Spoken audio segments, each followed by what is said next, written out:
My name is Marcus Ellery, and I'm standing next to the side of my apartment building in the bright morning sun. The weight of being forgotten is rising up in my bones like a stone in my pocket. I'm the older twin by 4, but when my family shares stories, the memory of being born first doesn't even come up when Julian comes out, with a wail that took everyone's breath away, and after that, his life was a show of good looks, athleticism, and charm.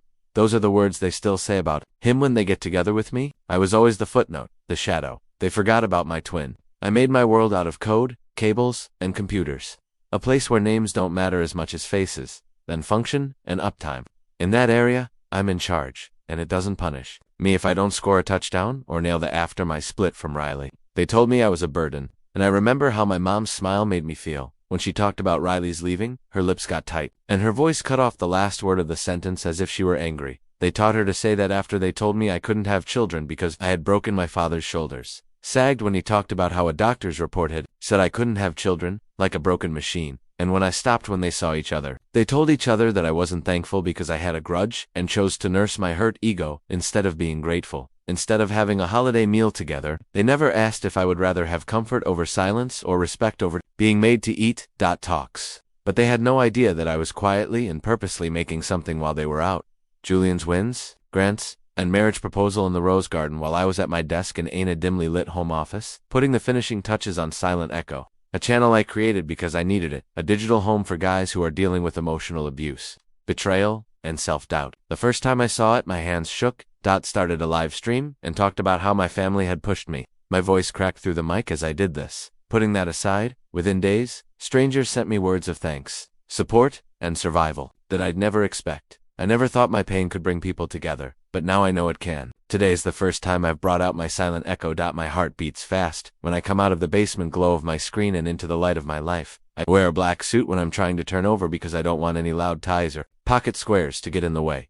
What I feel is a calm sense of purpose building inside me. Behind my lens, I am a technician. I'll be something else in front of it, a witness, and I'll change Theon last time. The light flashes like a promise or a warning. I'm not sure which hand. My phone goes off. 20 seconds. 10 to 5. The little red dot blinks live, and I go live. I can hear my own voice saying, "Hello everyone, Marcus Ellery here. I'm live." Already, 10 people have watched, 20 people have watched. I hold my breath. This is not for me. This is for the men who are never asked to the family dinner, and the sons who were never the center of attention. A marriage or bond became awkward. Real partners were thrown out like trash. I clear my throat. The screen behind me flickers to life and shows the small green sign that means we are linked, present. Andium, the older twin, by 4 minutes, and I've spent most of my life alone. But those were my first words. I pause in the shadow of my brother and let the quiet carry the weight of all the comparisons people have made to me. My whole life was quiet. They said I agreed. They said I never pushed back. But what they heard as agreement was my protest. To fight fights I knew I couldn't win under their rules.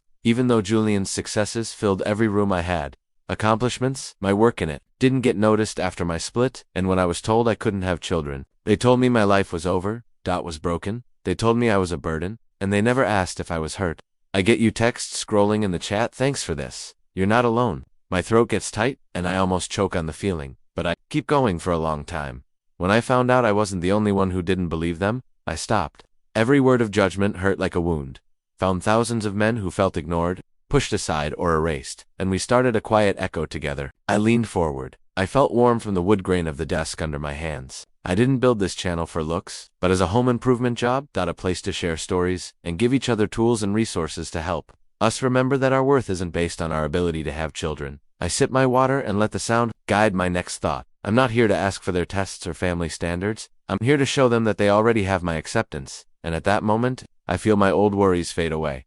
That Julian's name is always the first thing people say when they get together with family. It hurts to see Riley walk away with a suitcase full of my dreams. The truth I speak now makes them all seem less important. To build a group of survivors, I can change my story. And I finally understand that I'm not alone. The brother they forgot. I'm the father of something important. I stop the stream and enjoy the quiet hum of MYPC.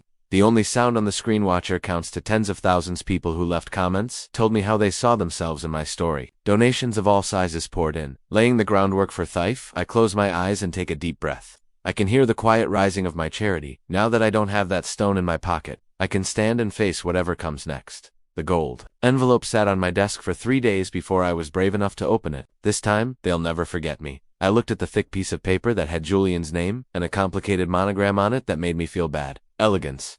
My mom called 2 days ago, her voice thick with fake worry. Please don't make this about you, Marcus. She told him to let Julian shine. That made me laugh out loud because I hadn't said my name out loud in a long time. Family's real talks.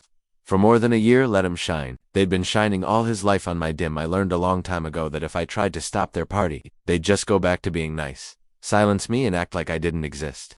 The morning of the wedding, I put on the charcoal gray suit I had bought for Riley's departure, the one I had never worn before. It was a little too loose, and the arms were just the hair on my arms felt like it wasn't doing its job of holding me together. I looked at myself in the mirror. In the mirror, my hair was neat and my shirt tie was tied in a perfect Windsor. I didn't feel anything, but a low hum of determination told me I didn't need to be cute, sporty, or good-looking. I just needed to be seen. I slipped my phone into my pocket, I put the live stream app in my breast pocket, and thought about the flash of the camera watching me instead of the Silver Crest Grand spread out in front of me, like a castle from a fairy tale, with well-kept gardens and marble columns. A black limousine slid onto the gravel driveway, letting me know I was in for a day of luxury.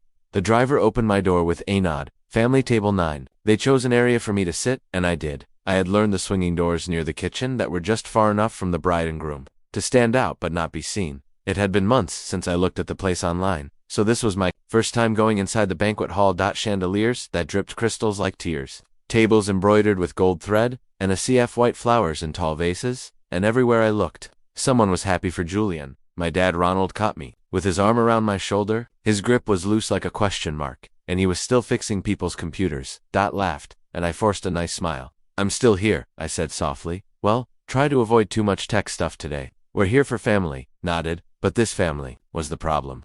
They talked about me like I was weak when I didn't say anything. Events showed I didn't care. They never saw how carefully I planned my absence, or how many times I practiced every word I would finally speak.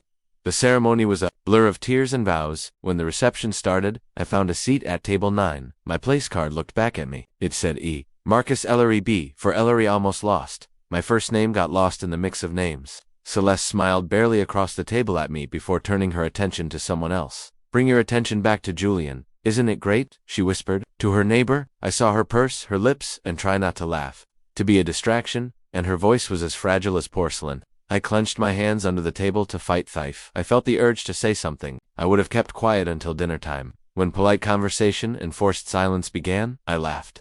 But I didn't eat much because my mind was on the quiet echo, and though there are 1.2 million people waiting for today's broadcast, and my name in the guest book proved my plan, Dot was here taking part in this show, and every carefully chosen plate of salmon and asparagus felt like an attack from at my family's table. They taught me to hide my pain by eating dinner rolls that made me feel bad. Tonight, that was over. I excused myself and stood slowly so as not to draw instant attention to myself. The room was quiet, as everyone looked at me with familiar interest. Piqued by my unusual movement, I walked toward the far wall, where the service area met a small AV room. The polished marble under my black shoes squeaked as I did so. When I opened the door from the inside, I saw a mess of cords and panels. With practice, I quickly moved Thefram the wedding music to my laptop through the projector. My fingers were on